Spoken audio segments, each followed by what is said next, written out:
ሰላም ናይ ዛዛ ሾው ዩቲዩብ ቻናል ተኸታተልቲ ዝኾንኩም ደሓን ዲኹም ከመይ ኣለኹም? ኣነ ጽቡቕ እግዚአብሔር ይመስገን።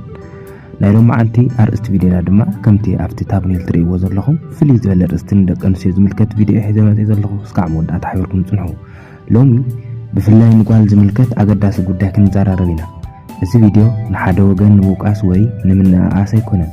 ኣብ ፍቕሪ ቅድሚ ውሳነ ምውሳን ብሓሳብ ብኽብሪ ብርእሰ ተኣማንነትን ተመሳሳሊ ምሕጋዝ እዩ። ፍቕሪ ጽብቕቲ እያ፣ ግን ካብ ዝግባእ ሰብ እንተዘይተመሪፁ ልቢ ክሰብር ሕልሚ ከቋርፅን እምነት እውን ከድክምን ይኽእል እዩ። ስለዚ ልብኺ ንሓደ ሰብ ቅድሚ ምሃብኪ ክትገብርዮም ዝግባእካ ነገራት ኣብዚ ቪድዮ እዚ ብዝርዝር ክንሪኦ ኢና። ኣብዚ ቪድዮ ክንዛረበሎም ዝደለና ዋና ምልክታት ድማ ካብ ተመክሮ ህይወት ካብ ስነ ልቦና ርክብን ናይ ሰባት ብዙሓት ተመክሮን ዝመሳሰሉ ነገራትን እዮም። ሓደ እኳ ምኽሪ ህይወት ክቕይር ይኽእል እዩ ማለት እዩ። ስለዚ ተቐዳማይ ልቢ ጌርክን ክትሰምዓንን ይክን ኩራት ደቂ ኣንስትዮ ማለት እዩ። እዚ ተቐዳማይ እንታይ እዩ? ልብኺ ብቓላት ዘይኮነ ብግብሪ ዘፍቅረክ ሰብ ምረፂ። ኣብ ዓለም ፍቕሪ ፈትወኪ እየ ዝብል ቃል ምባል ቀሊል እዩ፣ ግን እቲ ሓቀኛ ፍቕሪ ብቓል ጥራይ ኣይርከብን፣ ብግብሪን ብተሓታትነትን ይርአ። ንዓኺ ዝፈትወኪ ሰብ ግዚኡ ይህበኪ፣ የኽብረኪ፣ ኣብ ፀገማትኪ ይጓዓዝ እምበር ኣብ ጥቕሙ ጥራይ ኣይርአን። ሓደ ሰብ መዓልታዊ ሙሉእ ይፈትወኪ እየ እናበለ ክዛረብ ይኽእል እዩ፣ ግን ብተግባር ዘይረኽበኪ፣ ዘይሓልልኪ፣ ዘይኣምነልኪ እንተኾይኑ እቲ ቃል ጥራይ ዋጋ የብሉን። ስለዚ ጓል ብቓላት እትጥበሪ ክትኾኑ የብልክን። እቲ ሰብ ብኸመይ ይሕግዘኪ? ክብረት ይህበኪ ዶ? ኣብ ህይወትኪ ሰላም የምፅእ ዶ ወይስ ጭንቀት? ናይ ሓቂ ፍቕሪ ኣብ ግብሪ እምበር ኣብ ቃላት ኣይምርኮስን። ካልኣይ ንርእሲ ዘኽብር ሰብ ከይትታለሊ። ጓል እቲ ዝበለፀ ፍቕሪ ኣብ ንርእስኺ ምኽባር ይጅምር። ርእስኺ እንተዘየኽቢርኪ ካልእ ሰብ ከኽብረኪ ኣፀጋሚ እዩ። ሓደ ሰብ ኩሉ ግዜ ዘርእሰኪ ወይ ዘዋርደኪ ሓሳባትኪ ዘይሰምዕ ወይ ንስምዒትኪ ዘይግደስ እንተኾይኑ እዚ ጥዑይ ፍቕሪ ኣይኮነን።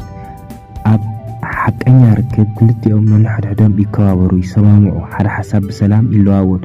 ብፍላይ ክህሉ ይኽእል እዩ፣ ግን ምውራድ ወይ ምንዓቕ ፍቕሪ ግን የለን። ስለዚ ሓደ ሰብ ስለዝፈተኽዮ ጥራይ ክብረትኪ ክትስውኢ ብሓቂ ዘፍቅረኪ ሰብ ንዋጋኺ ይፈልጣ እዩ። ድምፅኺ ይሰምዕ፣ ኣብ ካልኦት እውን የረኽበኪ እዩ። ስለዚ ክትዘኻኽርዮ ዘለኪ ድማ እንታይ እዩ? ዘክሪ፣ ፍቕሪ ዘይብሉ ሓቀኝነት ፍቕሪ ኣይኮነን ማለት እዩ። ሰብ ብቓላቱ ዘይኮነ ጥራይ ብባህሪኡ ፍረድ እዩ። ሓደ ሰብ እንታይ ከም ዝብል ምስማዕ ጥራይ ኣይከኣልን። እቲ ዝገብሮ ነገር ንሓቀኛ ባህሪኡ እዩ ዘርኢ። ኩሉ ሰብ ጽቡቕ ቃላት ክዛረብ ይኽእል እዩ። ይፈትወኪ እየ፣ ኩሉ ግዜ ምሳኽ ክኸውን እየ ዝብሉ ቃላት ቀሊል እዮም፣ ግን ሓቀኛ ሰብ ኣብ ግዜ ፀገም ኣብ ግዜ ፈተና ብተግባሩ ይርአ።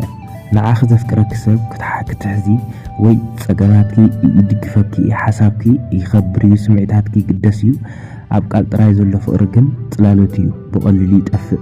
ስለዚ ጓል ንሰብ ክትመርፂ ከለኺ ነቲ ዝበለኪ ጥራይ ክትርኢ፣ ነቲ ንዓኺ ዝረኣኽዮ ክብሪ ድማ ክትተኣመነሉ ኣለኪ ማለት እዩ። ራብዓይ ኣብ ፍቕሪ ርእስነትኪ ኣይትረስዒ። ጓል ኣብ ፍቕሪ ሓደ ሰብ ምቕራብ ጽቡቕ ነገር እዩ፣ ግን ሓደ ሰብ ክትፈትዊ ኢልኪ ርእስኺ ሕልምኽን ዕላማኽን ክትርስዕ የብልክን። ሓቀኛ ፍቕሪ ነንሕድሕድካ ምድግጋፍ፣ ንሓደ ሰብ ንሓደ ጥራይ ክትጠፍእ ኣይኮነን። እቲ ዝግባእ ሰብ ክትዕቢ፣ ክተማዕብሎን ክትሕጉሶን የድልየካ እዩ። ኩሉ ግዜ ንድሌት ካልእ ሰብ ኢልኪ ንድሌትኪ እንተሓደኪ ብውሽጢኺ ድኻም ክስምዐኪ ይኽእል እዩ። ስለዚ ርእስኺ ኣኽብሪ፣ ትምህርትኺ፣ ስራሕትኺ፣ ሕልምታትክን ሓጎስክንን ሓልዊ። ፍቕሪ ክትህቢ ጽቡቕ እዩ፣ ግን ንርእስኺ ክትፍተዊ እቲ መሰረት እዩ። ዘክሪ፣ እቲ ዝግባእ ሰብ ህይወትኪ ኣይወስድን፣ የማዕብላ እዩ። ሓምሻይ ቅድሚ ልብኺ ምሃብ ሰብ ብግዜ ፈትን እዩ። ሓደ ሰብ ኣብ ሓፂር ግዜ ብዙሕ ተስፋ ክህብ ይኽእል እዩ። ጽቡቕ ቃላት ክዛረብ፣ ብዙሓት ኪዳናት ክኣቱ ይኽእል እዩ፣ ግን ሓቀኛ ሰብ ብግዚኡ እዩ ዝግለጽ። ሓደ ሰብ ኣብ ግዜ ጥራሕ ዘይኮነስ ኣብቲ ግዜ ፀገም፣ ቁጥዐን፣ ፈተናን እንታይ ዓይነት ከም ዝኾነ ትፈልጢ። ስለዚ ጓል ብቐሊሉ ንሓደ ሰብ ኩሉ ልብኺ ኣይትሃቢ። ተመልከቲ ንሰባት ከመይ ይሕግዞም፣ ቃላቱ ይሕሉ ዶ፣ ኣብ ፀገም ኣብ ጎንኺ ይህሉ ዶ እዩ። ሓቀኛ ሰብ ብግዜ ኣይቕየርን። እቲ ጽቡቕ ገጽ ጥራይ ዘርኢ ግን ምስ ኩሉ ሓላፊ ይግለጽ። ሻድሻይ ንዝብለኪ ግብሪ ኣኽብሪ፣ ንቓል ጥራይ ኣይትስምዒ። ጓል ኣብ ፍቕሪ ሓደ ነገር ኣዝዩ ኣገዳሲ እዩ። ሰብ ንዓኺ እንታይ ከም ዝገብር ምርኣይ እቲ ዝግባእ ሰብ ብቐጻሊ ንዓኺ ክብሪ ክህበኪ ይድግፈኪ ሓሳባትኪ ይደሊ ንኽብረትኪ ክሕሉ እዩ ዝፅዕር ኣብ ቃላትኪ ጥራይ ኣይትውሰንን ሓደ ሰብ ሓደ ግዜ ጽቡቕ ነገር ክገብር ይኽእል እዩ ግን እቲ ብተደጋጋሚ ባህሪኡ ንሓቂ ዘርኢ ፍቕሪ ኣብ ንእሽቶ ነገራት እውን ይርከብ እቲ ዘየፍቅረኪ ሰብ ንሓሳባትኪ ይሰምዕ ንሰብነትኪ ይግደስ ኣብ ግዜ ፀገም ኣይርሕቕን ስለዚ ጓል ሰብ ብቓሉ ጥራይ ኣይትፈርድ እዩ ግብሩ ረኣይ ምክንያቱ ብሓቂ ዝተሰርሐ ፍቕሪ ካብ ቃላት ንላዕሊ ክዛረብ ይኽእል እዩ ሻውዓይ ኣብ ፍቕሪ ሰላምኪ ኣይትሰውይ ጓል ሓቀኛ ፍቕሪ ሓጎስን ሰላምን የምጽእ ኣለዎ ፍቕሪ ኩሉ ግዜ ፍጹም ኣይኮነን ክርክርን ምፍልላይን ሓሳብን ክህሉ ይኽእል እዩ ግን ብቐጻሊ ሓዘንን ፍርሕን ጭንቀትን ዝመልኦ ርክብ ጥዑይ ኣይኮነን ሓደ ሰብ ንዓኺ ዘፍቅረክ እንተኾይኑ ሰላም ክትረኽቢ ይደልየኪ ክብረትኪ ይሕሉ ስምዒታትኪ ይሕደስ ኣብ ፍቕሪ ክትሕጎሲ ኣገዳሲ እዩ ግን ንሓጎስክን ሰላምክን ውሽጥኽን ክትርስዕ የብልክን ፍቕሪ ማለት ሓደ ሰብ ንሓደ ሰብ ክቆፃፀር ወይ ከምዘይጠቅም ክስምዖ ምግባር ኣይከኣልን ስለዚ ጓል ነፍስኺ ክትሕልው ፍለጢ እቲ ዝግባእ ሰብ ንሂወትኪ ብርሃን ይውስኽ እምበር ሰላምኪ ኣይወስድን ሻምናይ ንሓደ ሰብ ስለ ፍቕሪ ጥራይ ርእስኺ ኣይተጥፍኢ ፍቕሪ ዓብዪ ሓይሊ ከም ዘለዎ ሰብ ክሕጉስን ከምዕብልን ይገብሮ ግን ሓደ ሰብ ስለ ትፈትዮ ርእስኺ ዕላማኽን ክብረትክን ክትርስዕ የብልክን ሓደ ሰብ ብሓቂ እንተ ዘፍቅረኪ ክትህልዊ ከም ዘለኪ ይደልየኪ ሕልምታትኪ ክትተኸታኸሊ ክእለት ክትዕቢ ርእስኺ ብኽብሪ ይድግፈኪ ፍቕሪ ማለት ሓደ ሰብ ንኻልእ ሰብ ምጥፋእ ኣይኮነን ክልተ ሰባት ብሓደ ክዓዩ ከለዉ እዩ ስለዚ ጓል ልብኺ ሃቢ ግን ርእስኺ ኣይተድነኒ ሰብ ክፈትወኪ እንተኾይነ ቀደም ንርእስኺ ኣኽብሪ ታሽዓይ ንኽብርኺ ዝሕሉ ፍቕሪ ምረፂ ፍቕሪ ጥራይ ኣገዳሲ ባህሪ እውን መሰረት ሓቀኛ ርክብን እዩ ሓደ ሰብ እንተ ዘፍቅረክን ስምዒታትክን ሓሳባትክን ውሳነታትክን ክኽብር ኣለዎ ፍቕሪ ማለት ሓደ ሰብ ክቆፃፀር ወይ ከግድዶ ይኽእልን እቲ ዝግባእ ሰብ ክትሕጉሲ ሰላም ክህበክን ክትዓብይን ይደልየኪ ኣብ ርእሲ ርክብኪ እቲ ዘሎ ፍቕሪ ብግዜ ክደክም ይኽእል እዩ ስለዚ ንሓደ ሰብ ቅድሚ ምምራፅኪ ሕተቲ እቲ ሰብ የኽብረኪ ድዩ ንዋጋይ ይፈልጦ ድዩ እቲ ፀገም ኣብ ክንድኡ ኣብ ክንዳኺ ጠጠው ይብል ድዩ 11 ናፍቆት ዶ ፍቕሪ ምፍልላይ ፍለጢ ሓደ ሰብ ክናፍቐክ ከሎ ጽቡቕ ስምዒት ክኸውን ይኽእል እዩ ግን ኩሉ ናፍቆት ማለት ሓቀኛ ፍቕሪ ኣይኮነን ሓደ ሰብ ክናፍቐክ ይኽእል እዩ ምሳኺ ግዜ ክሕልፍ ይኸውን እዩ ግን እቲ ሓቀኛ ፍቕሪ ካብ ናፍቆት ንላዕሊ እዩ ፍቕሪ ክብሪ ሓልዮት እምነትን ተግባርን ይሓትት ናፍቆት ከምዚ ክብል ይኽእል እዩ ኣብ ጎኒ ክትህልው ይደሊ ፍቕሪ ግን ከምዚ ይብል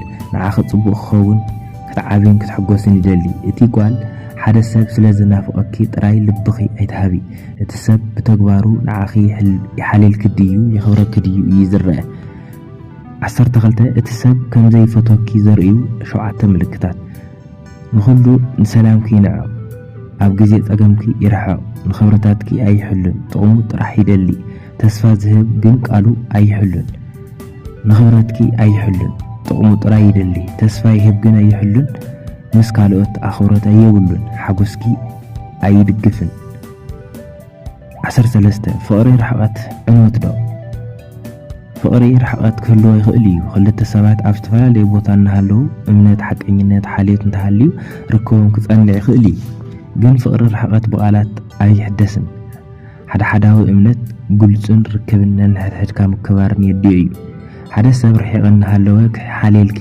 ክደሰልክን ንሂወት ክርግፍን ይኽእል እዩ ርሕቐት ንፍቕሪ ኣይቐትልን ዘይምትእማን ዘይምልጋፅን ግን ከዳኽሞ ይኽእል እዩ ስለዚ ጓል ሓደ ሰብ ርሓቑ ስለ ዘሎ ጥራይ ኣይትፍረድዮ እምነት ይህሉ ድዩ ግዜ ይህበኪ ድዩ ብተግባር ይሓልልኪ ድዩ ዝብሉ ነገራት ክተስተውዕሉ እዮም ኣለኪ ማለት እዩ 14 ብዘይ ግጭት ጥዑይ ርክብ ብኸመይ ይህነፅ ኩሉ ርክብ ፍጹም ኣይኮነን ክልተ ሰባት ዝተፈላለየ ሓሳብ ክህልዎም ይኽእል እዩ ግን እቲ ኣግባብ ነንሕድሕዶም ከመይ ከም ዝተሓዙ ይውሰን ጥዑይ ርክብ ዝሃንፅ ንምዝራብን ምስማዕን ንምክብባርን ሓደ ሰብ ክትሰምዕዮ ጥራይ ዘይኮነ ንስምዒታቱን ሓሳባቱን ክትርድዮ እውን ክትፍትን ትኽእል ኣለኪ ኣብ ግዜ ቁጥዓ ቃላት ጎድእኪ ኣይተሃወኺ ሓደ ቃል ከብስትርን ክኽእልን ስለዚ ብህድኣት ምዝራብን ንርክብ ከየድልድሎ እዩ ኣብ ፍቕሪ ክልተ ሰባት ወይ መን ይስዕር ኢሎም ኣይወዳደሩን ከመይ ነንሕድሕድና ንተሓጋገዝ እዮም ዝብሉ ስለዚ ጽቡቕ ርክብ ፍቕሪ ጥራይ ኣይኮነን ዝህነጽ ምኽንያቱ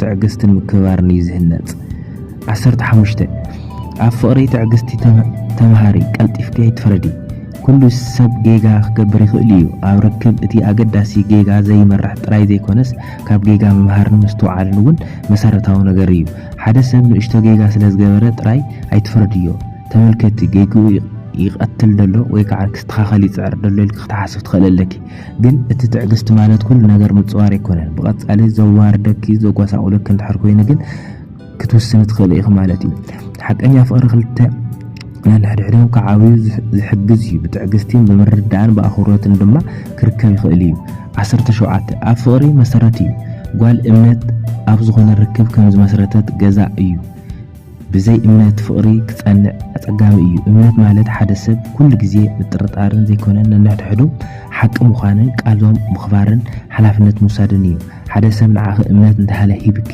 ካብ ውህብቶ ክትሓልዮ ኣለኪ ሓቂ ምዝራብን ግሉጽን ምዃንን ርክብ የድልድል ግን እምነት ብሓደ መዓልቲ ኣይህነጽን ብግዜን ብተግባርን ተኣማንነትን እዩ ዝዓቢ ስለዚ እቲ ዝግባእ ሰብ መረጺ እምነትን ዝህበክን ንእምነትኪ ዘኽብርን ሰብ ጥራሕ 18 ሓቀኛ ፍቕሪ ምስ ሓላፍነት ይመረጽ ፍቕሪ ጽብቕቲ ስምዒት እያ ግን ሓቀኛ ፍቕሪ ስምዒትን ጥራይ ኣይኮነን ሓላፍነት ምኽባርን ምርዳእን እውን የድልዮ ሓደ ሰብ ይፈትወኪ እየ እንተኾይኑ መልሱ ወይ ከዓ ይፈትወኪ እናበለ እንድሕር ኩሉ ግዜ ዝዛረበኪ ኮይኑ ኣብ ህይወትኪ ሓጎስ ጥራይ ከምጽእ ኣይኮነን ጸገም እውን ከምጽእ ይኽእል እዩ ፍቕሪ ማለት ፈትወኪ ምባል ጥራይ ዘይኮነስ ብግብሪ ኣብ ጎኒ ከለኹም ኢልካ ምርኣይ እውን እዩ እቲ ዝግባእ ሰብ ስምዒትኪ ይርዳእ ንዕላማ ይድግፍ መሳኺ መጻኢ ክሃንጽ ይደሊ ስለዚ ሓደ ሰብ ክመርጸኪ ከሎ ንቓላት ጥራይ ዘይኮነስ ናይ ሓላፍነቱ እውን ኣብ ግምት ከተእትዊ ኣለኪ ማለት እዩ 19 ኣብ ፍቕሪ ነንሕድሕድኩም ምትሕጋዝ ኣገዳሲ እዩ ሓደ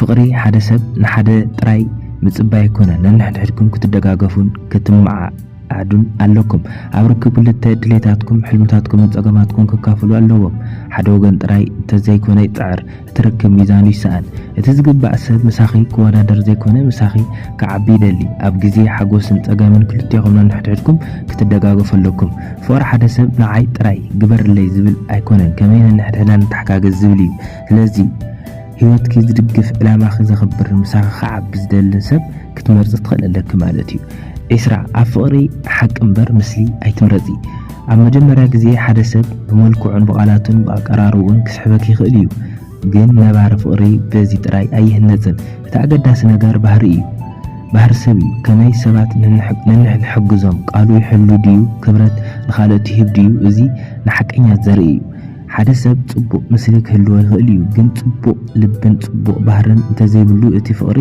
ክጸንዕ ኣጸጋሚ እዩ ስለዚ ጓል ብዓይኒ ጥራይ ኣይትምረጺ ልብን ብጥበብን ረኣይ እቲ ውሽጡ እዩ ንዓኺ ክጠቕመኪ ዝኽእል 21 ኣብ ፍቕሪ ቀሊል ኣይትተኣማመኒ ግን ኣይትፍርሒ ጓል ኣብ ርክብ እምነት ኣገዳሲ እዩ ግን ዓይኒ ዕሙት ኮንኪ ኩሉ ነገር ምቕባል ኣይግባእን ልብኺ ክፉት ክኸውን ይኽእል እዩ ግን ኣእምሮኺ ግን ተጠቐሚ ሓደ ሰብ ብቐሊሉ ተስፋ ክህበኪ ይኽእል እዩ ግን እቲ ሓቂ ብግዜን ብተግባርን እዩ ዝግለጽ 22 ፍቕሪ ብቓል ጥራሕ ኣይትምዘኒ ሓደ ሰብ ፈትወኪ እየ ክብል ከሎ ግን ሓቀኛ ፍቕሪ ዘርአ ተግባር ክትፍትሽ ኣለኪ ሓደ ሰብ ክትሕጉሰኪ ከሎ እንተ ቀሪብኪ ኣብ መንጎ ጸገማትኪ ምሳኺ ደው እንድሕር ዝብል ኮይኑ ኣብ ስደት እንተኾንካ ኣብ ጎንኻ ኣለኹ ዝብል እንድሕር ኮይኑ እዚ ሓቀኛ ምልክት ፍቕሪ ዘይክኸውን ይኽእል እዩ ብዙሓት ጽቡቓት ቃላት ይዛረቡ ግን ጽቡቕ ተግባር የብሎም ስለዚ ኣብ ብቐሊሉ ዘይኮነ ብተግባር ክትፈልጥዮ ክትኽእሊ ኣለኪ ማለት እዩ 22 ፍቕሪ ብቓል ጥራይ ኣይምዘንን ሓደ ሰብ ፈትወካ እየ ክብል ቀሊል እዩ ግን እቲ ሓቀኛ ፍቕሪ ዝርአ ብተግባር እዩ ሓደ ሰብ ክትሕግዝን ከለኻ እንተ ቀሪብካ ኣብ ጸገማትካ እንተ ደጊፍካ ኣብ ስደት ኮይንካ ኣብ ጎንኻ ደው እንድሕር ኢሉ ምልክት ፍቕሪ ብዙሓት ሰባት ጽቡቓት ቃላት ይዛረቡ እዮም ግን ጽቡቕ ተግባር የብሎም ስለዚ ሰብ ብቐሊሉ ዘይኮነ ብተግባር ፍለጦ 23 ንሰብ ብቐሊሉ ኣይትፍረዲ ሓደ ሰብ ብደገ ከም ዘየግድስ ክመስል ይኽእል እዩ ግን ኣብ ውሽጡ ዝተሰወረ ቃልሲ ክህልዎ ይኽእል እዩ ንሰብ ብልቡ ብኣግባቡ ብገንዘቡ ወይ ብመፀውዒ መልክዑ ጥራሕ ዘይኮነስ እቲ ሓደገኛ ባህሪኡ ኣኽብሮትን ኣብ ኣተሓሳስብኡን እዩ ዝርከብ ኣብ ህይወትኪ ሰባት ክትመርጽ ከለኺ ብጽቡቓት ቃላት ጥራይ ኣይትስዓቢ ተግባሮምን ኣኽብሮቶምን ኣብ ጸገም ከእትውኺ ስለ ዝኽእሉ ማለት እዩ 24 ንነፍስኺ ዋጋ ሃቢ ኣብ ህይወትኪ ኩሉ ሰብ ክትሕጎሲ ኢልኪ ንርእስኺ ኣይትረስዒ ንሰባት ክብሪ ግን ንነፍስኺ ዝያዳ ኣኽብሪ ሓደ ሰብ ፈትወኪ እየ ኢሉ ንኽብርኺ እልምንን ዕላምኡ ሓቀኛ ፍቕሪ ንዓኺ ኣይንመሰለን ዝሐሸን ሰብ ክኸውን ኣይትሕዘኒ ንጓለይ እንተረሲዕኪ ንርእስኺ ሰብ እንተ ኣኽቢርኪ ኣይትስኣኒ ክብረትኪ ንልብኺ ሰላም ክህብ መንገዲ ምረፂ 25 ንልብኺ ብምስትውዓል ሃቢ ጓለይ ፍቕሪ ውብ ነገር እዩ ግን ልብኺ ንዝኾነ ሰብ ብቐሊሉ ኣይትሃቢ ቅድሚ ሓደ ሰብ ኣብ ልብኺ ቦታ ምሃብ ባህሪኡን ክብረቱን ዕላምኡን ፍለጢ